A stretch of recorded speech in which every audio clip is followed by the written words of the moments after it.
Welcome to the Satisfied Woman podcast. In this episode, we'll dig in to what it takes to really be the kind of feminine woman that attracts the right kind of masculine partner.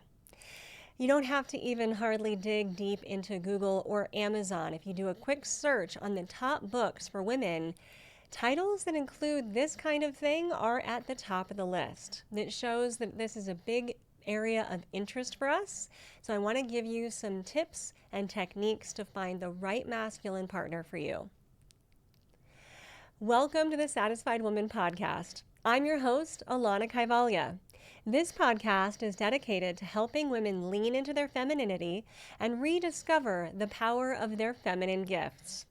We take a look at what it means to be a modern woman and how we can live a satisfied life on our own terms. Visit the hub at thesatisfiedwoman.com. All right, so I know that this might feel a little, at least it does to me, maybe controversial or maybe not appropriate, given that the work that I do truly centers around empowering feminine women. With my book, The Satisfied Woman, Reclaiming Your Feminine Power, I aim to teach women how to really embody and embrace their femininity in this modern day world to make sure that they live a satisfied life. And in this day and age of female empowerment and women can do anything, perhaps sometimes we've heard, and I've heard, maybe you have as well, the line over and over again, I don't need a man, we can do it ourselves, life doesn't require a partner. Look, all of that is true. I'm not here to rewrite that script or to take away from anyone who currently isn't seeking a partnership, an intimate partnership. However, let's be honest. At some point in our lives, we will be interested in an intimate partnership. We just will be. As humans, we're hardwired for intimacy. We're hardwired for connection. We want to establish an intimate relationship with another human being because we deeply desire to be seen, to be known, and to be loved. That's just who we are. That's just human. So while there may be this rhetoric nowadays of we don't need a man or we don't need a partner in life, we can do it all ourselves, I want to challenge that a little bit. Or at the very least, I want to give you permission to want a partner, have a partner, seek a partner, if that is what is on tap for you right now, if that feels natural and right for you. And again, there may be times in your life where you swear it off. There may be times in your life where you don't want a partner or you're happy being single. But in case you are in a time of your life that you'd like to have an intimate partner, let me give you some insight as to how to find the right one.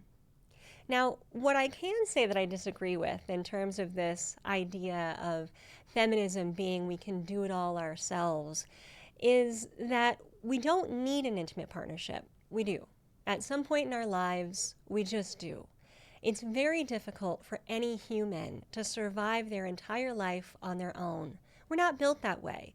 In fact, evolutionarily speaking, we have gotten where we've gotten today because we have a tribal mindset, because the success of our intimate group, our familial group, and our tribal group is important to our own success.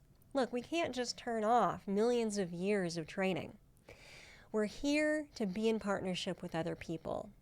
And we're here to be in intimate partnership, particularly feminine women. Now, I get it. That might sound unfair because I didn't list everybody. Everybody is hardwired to be in partnership, even masculine men, even anybody on this planet. Absolutely. But what I want to suggest is that the nuances of that desire and need for feminine women are a little bit different. We need it because our DNA is encoded with this tribal desire for us to have longevity. We not only want our physical body and ourselves to survive, but we also want our progeny to survive.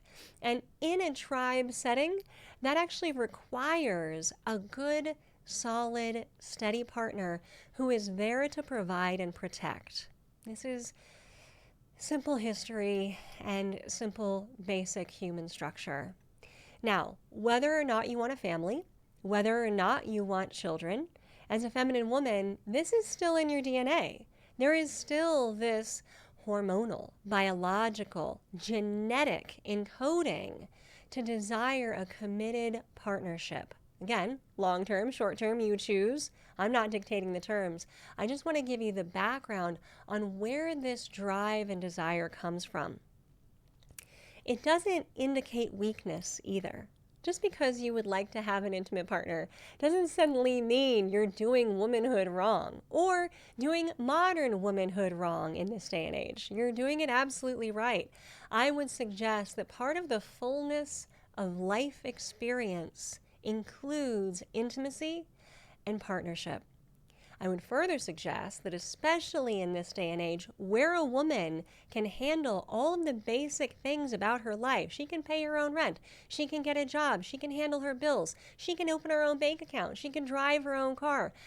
The ways in which women have achieved independence mean that intimate partnership may not serve those basic functions of providing for safety and security in life, but may serve a higher basic function in terms of the emotional and psychological satisfaction that a woman craves. We are, after all, more than just physical beings. We're emotional beings, we're intuitive beings, we're creative beings, we're sensual beings. So, again, in this day and age of fierce independence and pride amongst women for being able to do things themselves, I'm all for it. I'm all for it. There still will be places in our life that intimate partnership will serve, that really we need someone else to help with. And that's okay. Again, it's not a sign of weakness. It's a sign of the fullest expression of your life. It's a sign that you're not negating anything or saying no to anything in your life that might actually bring you more joy, pleasure, sensuality, self-knowledge. Having an intimate partner may actually bring you a greater sense of safety and security. Yeah, perhaps on the financial side of things or on just the physical security side of things. But on the spiritual side of things, the emotional side of things, the psychological side of things, don't discount those as well. What I want for all satisfied women is to have a rich and full life experience, and that does include intimate partnership.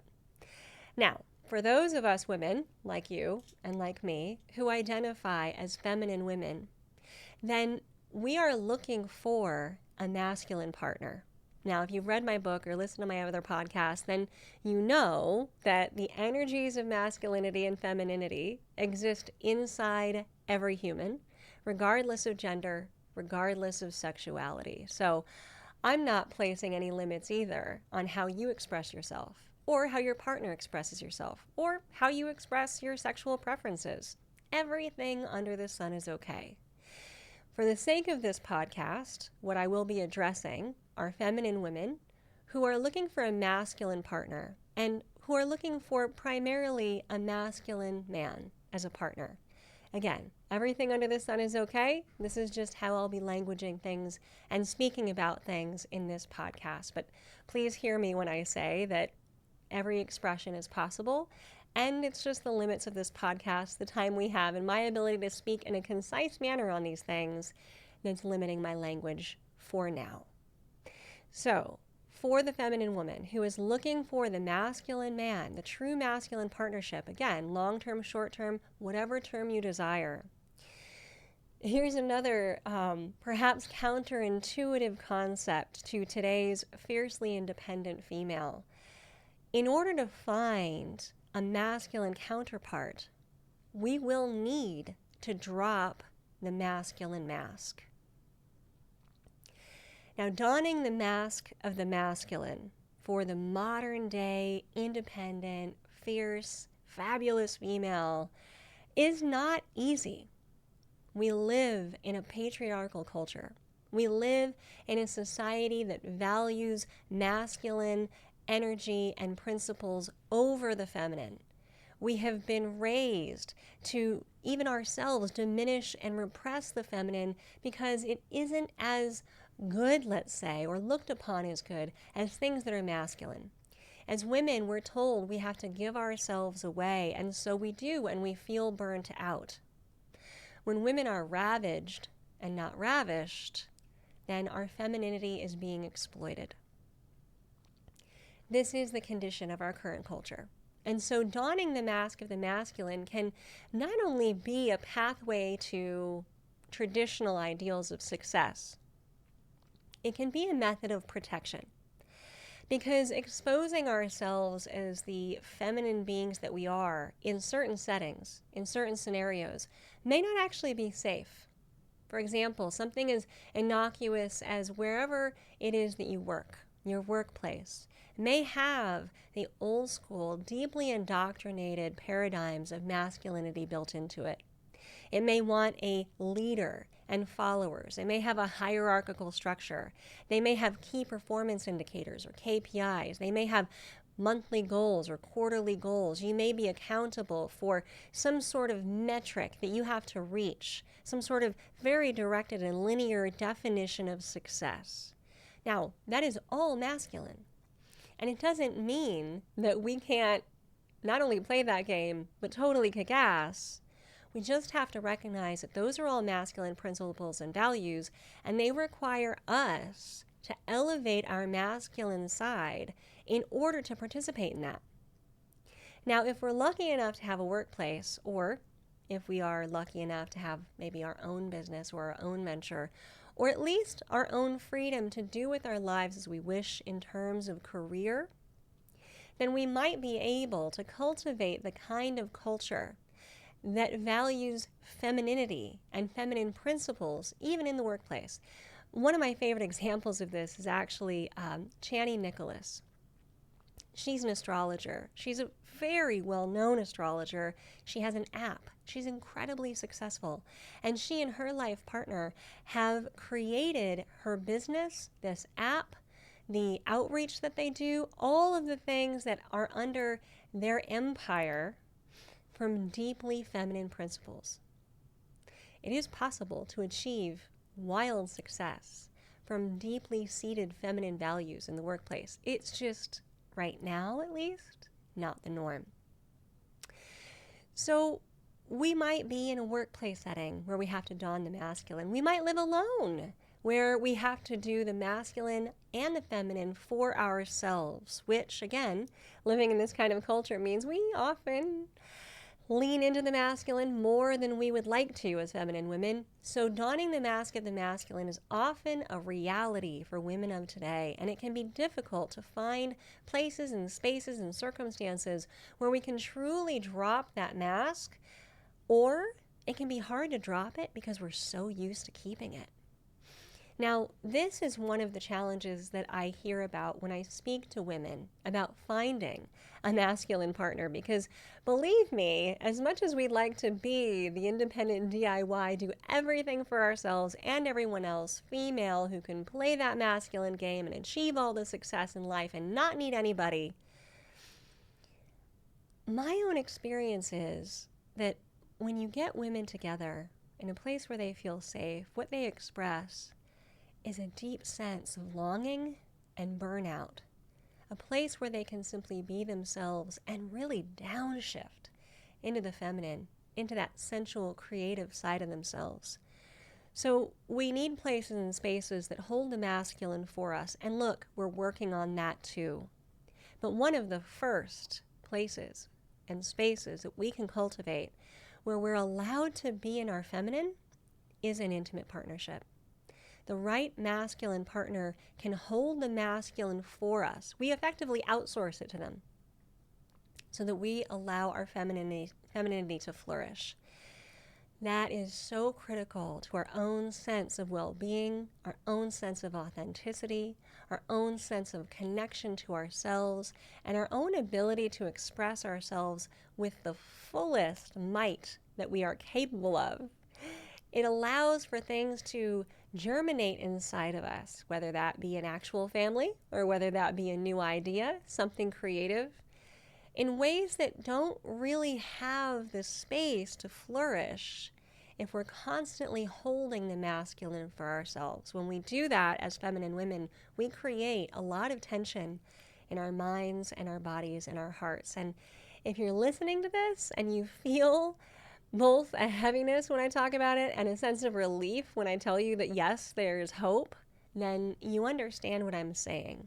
And you understand it on a soul level. I've felt it too. I've been there. I was absolutely taught about the DIY nature of being a successful female and having to do everything for myself.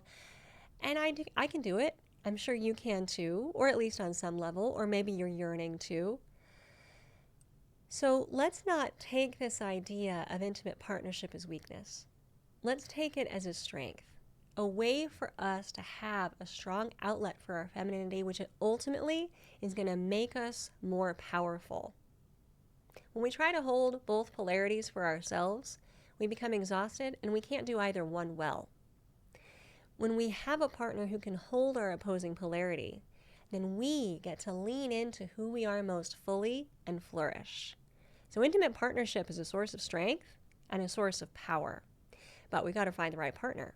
Now, look, I'm not going to lie, that is also incredibly difficult. In this day and age of dating apps and the difficulty of meeting people out and about, especially post-pandemic, this isn't an easy journey for anyone.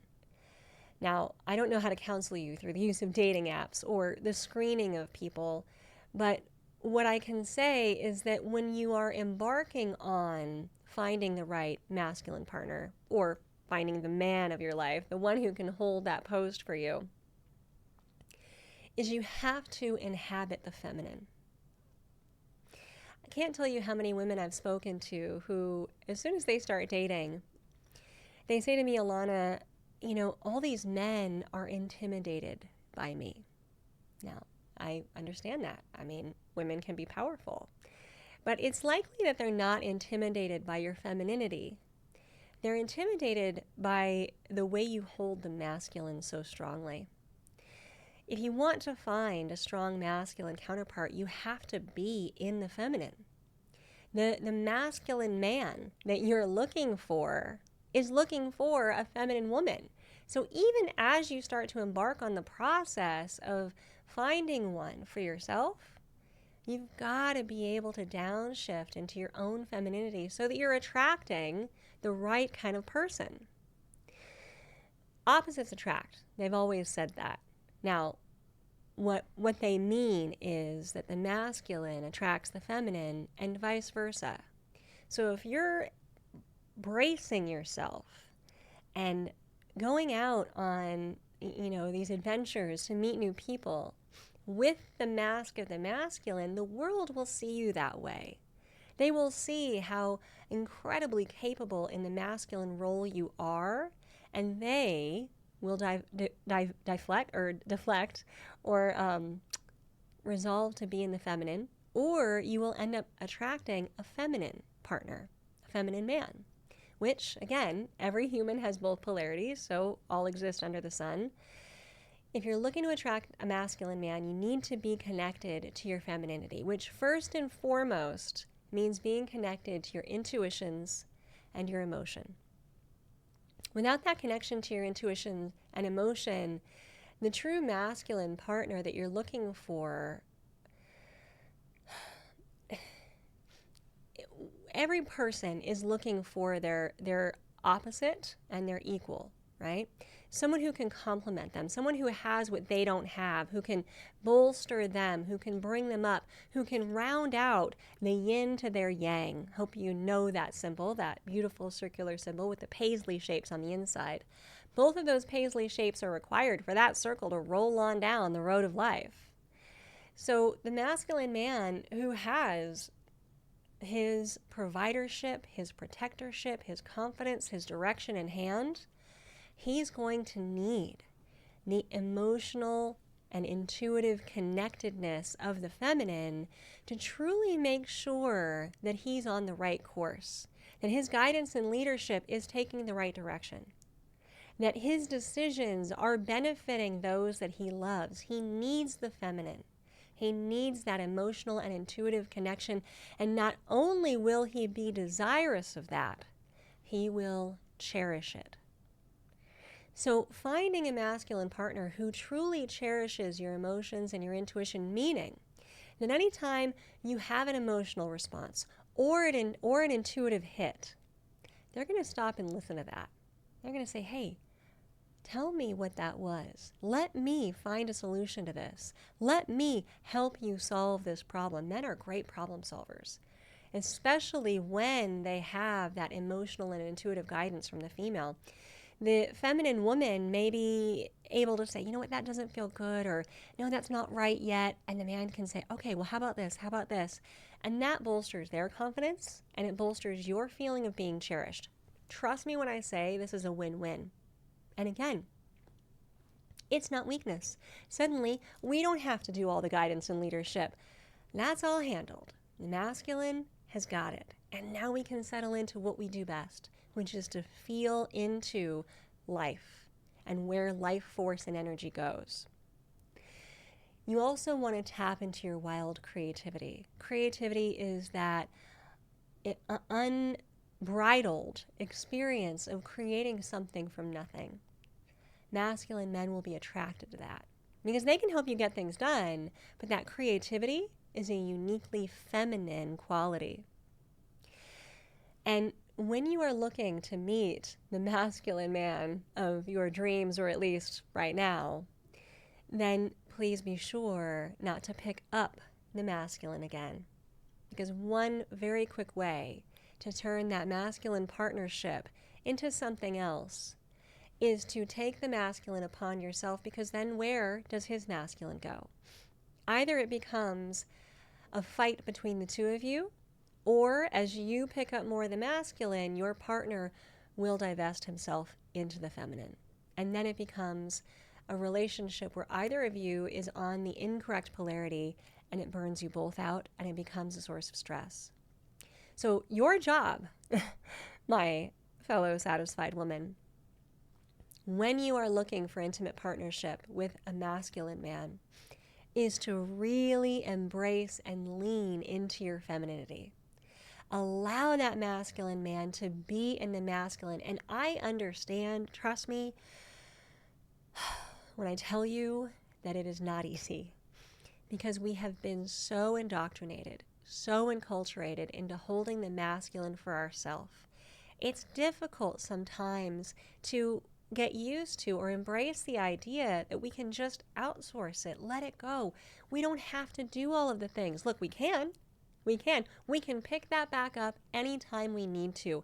But for now, in order to stay in this truly dynamic oppositional partnership, we have got to stay firmly rooted in the feminine. Because as soon as we start to take back more of that masculine, there's too much masculine energy in this partnership, and that wheel does not roll on down the road of life.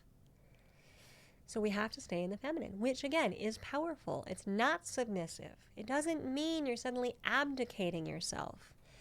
We've been taught sometimes that femininity is submissive or less valuable. It is not. Hopefully the rest of my podcast, my website, my app, everything that I provide for you is helping you to better understand that. I get that it's going to be a long road to unwinding some of the things that we perhaps have taken on in this lifetime. But let's start to take on this role of femininity, because when you find a masculine partner, the right masculine partner for you, then you need to allow him to be in his masculine. Him being around you and your femininity will allow his masculinity to flourish, and vice versa. You will feel more energized by his masculinity. He will feel more energized by your femininity, and it will deepen the connection and the partnership between you. Because what healthy adults all crave is connection and partnership. They all crave commitment. Isn't that amazing? Healthy adults all crave commitment on some level, at least at some point in their lives, for at least some duration of time. So again, if you find yourself in that place, let your masculine man take on his masculinity, enjoy your feminine space, and let him take the lead on decision making. Now, you're going to give your emotional and intuitive input, of course. And this doesn't mean, again, that you're abdicating yourself or just letting him drive the show without taking your needs into consideration. Remember, the term satisfaction means the pleasure derived from the fulfillment of your wishes and needs. Now, this means your masculine partner is going to be very clued in, keyed in, dialed in to your wishes and needs. And if he truly has your best interests at heart, which one of the hallmarks of a good relationship, one of the key elements of trust in a good relationship, is that each of you makes decisions with the highest and best interests of each other and the partnership in mind. Not the individual, not the highest and best interests of just one partner, and not in a martyrdom where it's only the interests of the other one, but that really every decision is weighed on, you know what, is this decision going to benefit my relationship? So have a little faith. If your masculine partner is the right one for you, he's going to be very interested in your wishes, in your needs, and how he can make great decisions to help fulfill them. Now, it doesn't mean that all of his decisions are going to be great. So you'll utilize your emotions and intuition, and he'll be keyed into you. And when you say, you know what, honey, I really appreciate the direction that you're going. However, this piece just feels a little off to me. And then conversation can ensue. Okay, why? Here, how about this? How about this? Let him give suggestions. Let him course correct. But that course correction, like the wind in the sails on a sailboat, is going to eventually help drive the ship forward. So if the sails are a little off, or if the trim is not right on those sails, the ship is going to have a hard time sailing in the correct direction. You're going to be tending to those sails. Now, I'm a sailor, so I do love my sailing metaphors. Trimming the sails is how you get to the end goal the most efficient way. But it takes this sense of intuition and this almost communion with nature to do it. That's your job. That's your role, satisfied woman. You get to commune with nature and let the masculine man know, well, you know, this course could be a little more efficient. This course could feel a little better. We can find a better way over the waves so it's not so choppy. So your intuitive and emotional input are absolutely critical to the right partner, but let him steer and drive the direction. That will make him, as the masculine, just thrive. If the foremost qualities of the feminine are intuition and emotions, the foremost qualities of the masculine are providership and protection. You have to let him provide and protect you. Now, I mean, I get it. I can hear some of the listeners right now going, I can provide and protect myself. I know you can. I know you can. So can I. We're all capable of it. However, the purpose of a partnership is that we don't have to do everything all by ourselves anymore. We are going to outsource it. We're going to allow ourselves to be in the feminine and our chosen masculine partner to be in the masculine. Now, as he's in the masculine, to shine up, to really enhance his masculinity, to make him feel energized. Remember, we're all trying to avoid stress and burnout here. We're all trying to elevate our well-being. The well-being of the masculine is dependent on his ability to feel like he's providing and protecting those he loves. Now, back in prehistoric times, that was a very literal role for the masculine. Today, that can have many meanings. Your masculine man may be a big, strong guy who can literally, physically protect you, and that might be your jam. Awesome. He might also protect you from verbal harm by treating you to very kind words. He might also protect you from some of his own emotional baggage by doing his own work. There are a lot of ways that a man can protect those he loves. It doesn't have to mean picking up a bow and arrow and aiming at the enemy. It's the modern era. We are in a new millennium. We are marching toward a bright future. So please, for yourself, really think about and consider, what is it that makes you feel protected? And what is it that makes you feel provided for? Doesn't mean he's going to bring home the bacon. It used to mean that, certainly. And look, Even here in America, women were only allowed to get their own bank accounts without a man's signature in like the 70s. So there was a real need to have a man in a woman's life for that financial security and that level of providership. But I know a lot of incredible and satisfied and successful women who make more money than their masculine partners. That is not an issue. It can be, but it doesn't have to be if you make it one. It's not about the money. It can be. Again, if your idea of providership is having him really support you in that financial way, fine. Absolutely fine.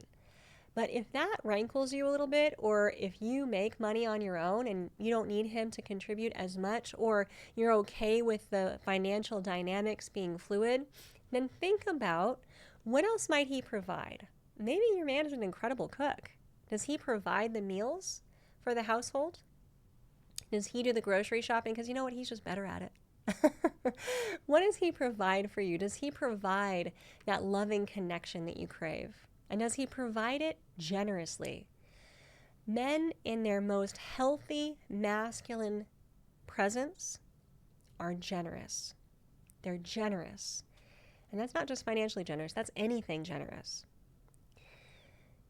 You'll know that this is the right masculine partnership for you when you have trust. And again, trust between partners means that they always prioritize your relationship. They think about every interaction they have with friends. If I divulge this, is it with my relationship in mind? So for example, every relationship has problems. They all have conflict.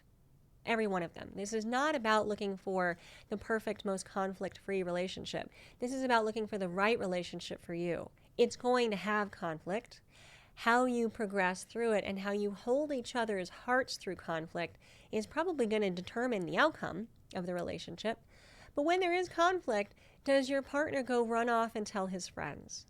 Because ultimately, that creates a leak in the emotional stability of a relationship, and it doesn't have the relationship's highest interest in mind. Okay, so every decision, for someone who's in a truly committed partnership, every decision is laid against the question, does this have the highest aim of my relationship in mind? Are these groceries with the highest aim of my relationship in mind? It becomes about you nurturing the relationship, that you're in it together, that you're invested in the relationship as much as you're invested in each other. Both of you are contributing to this beautiful third thing, the relationship itself, and the things that you two can create together. That's what's precious. That's what's important. And the relationship, this third thing, is bigger than both of you. So it will sometimes require some personal sacrifice. Now, I know that that can be difficult, this idea of personal sacrifice, because many of us have the idea that we, not only do we want it all, but that we should have it all. And yeah, look, I want all of us to have everything we need too, but anything that is worth something costs something. Anything of value is worth paying the price for. And that discipline of a little bit of self-sacrifice actually makes the relationship more valuable and sweeter. So whether you have to sacrifice shopping at your favorite grocery store because it's a little too expensive and you guys are on a budget right now, that's what you give up. Fine. If what you give up is doing a certain activity that makes your partner worry so much they can't self-soothe over it, then perhaps you shelve that activity while you're in this partnership. And that's something that you offer to the relationship. You know what? I see the stress this causes my partner. I see that they are not having an easy time bringing their nervous system back into regulation. And one of the actual physical benefits of being in partnership is co-regulation of the nervous system. And when your nervous system is regulated, no surprises here, not only do you live longer, you have better health, you have lower inflammation, you sleep better, there's less stress, there's lower cortisol levels. So co-regulation between intimate partners in a healthy relationship, wow, is that an added bonus or what? Statistically speaking, married men live longer than single unmarried men. True story. Love those facts. So finally, when you let him take the masculine, when you found a good intimate partnership, you'll know he's the right intimate partner for you. He cherishes you. He cherishes you. My primary definition for cherishing is that he never leaves you alone in your pain until a resolution is reached, even if he's the one that caused you the pain. Okay, so no matter where your pain is coming from, a true cherishing masculine partner will never leave you alone in it until a resolution is reached. However, that said, that's my favorite definition of cherishing. I think that's the primary definition of cherishing, but there are a lot of ways to be cherished. There are a lot of ways that you will feel honored for your emotional, intuitive, feminine connection. That you will feel empowered to be in your feminine because you see the power, purpose, and passion it brings to both of your lives. So how do you want to be cherished? Let him cherish you. If you're not sure how you like to be cherished or that you want to be cherished, consider the love languages. So there's a lot about love languages. I'm sure you've heard of them. The act of gift giving, acts of service, positive affirmations or kind words, physical touch, and quality time are generally the 5 common ones that are considered to be love languages. Now, it's not only, you not only want to consider how your partner wants to be loved, like what is their love language. Let's say your partner's love language is acts of service. Then they will feel loved when you do acts of service for them. Your love language might be physical touch.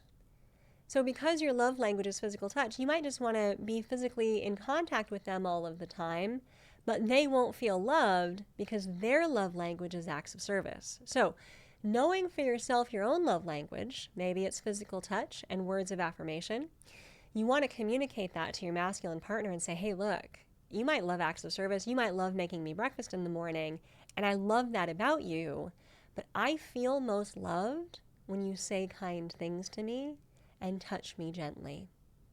So keep doing breakfast, but don't overlook the power of dear, sweet, kind, loving words and that physical touch that you know that I crave. Let him cherish you. Let him honor your emotional, intuitive femininity. So you want to continue to be in the feminine in this relationship and let the relationship enhance and feed your feminine, and both of you will flourish together. This is my hope for you. Again, this is not an easy road. Finding the right partner in any circumstance is difficult. I wish you the best. But as you do this, when you decide a partnership is right for you at this time, make sure that you are in the feminine so you attract the right masculine partner for you. I look forward to hearing how this goes for you. And frankly, I look forward to supporting you and having you support all of the rest of the satisfied women in this community. To join this community, make sure you download the Satisfied Woman app. You're already here on the Satisfied Woman podcast. And for access to all of these resources, as well as my book, check out my website, thesatisfiedwoman.com. So until next time, stay in your feminine and continue to honor all that is powerful and incredible about you, Satisfied Woman.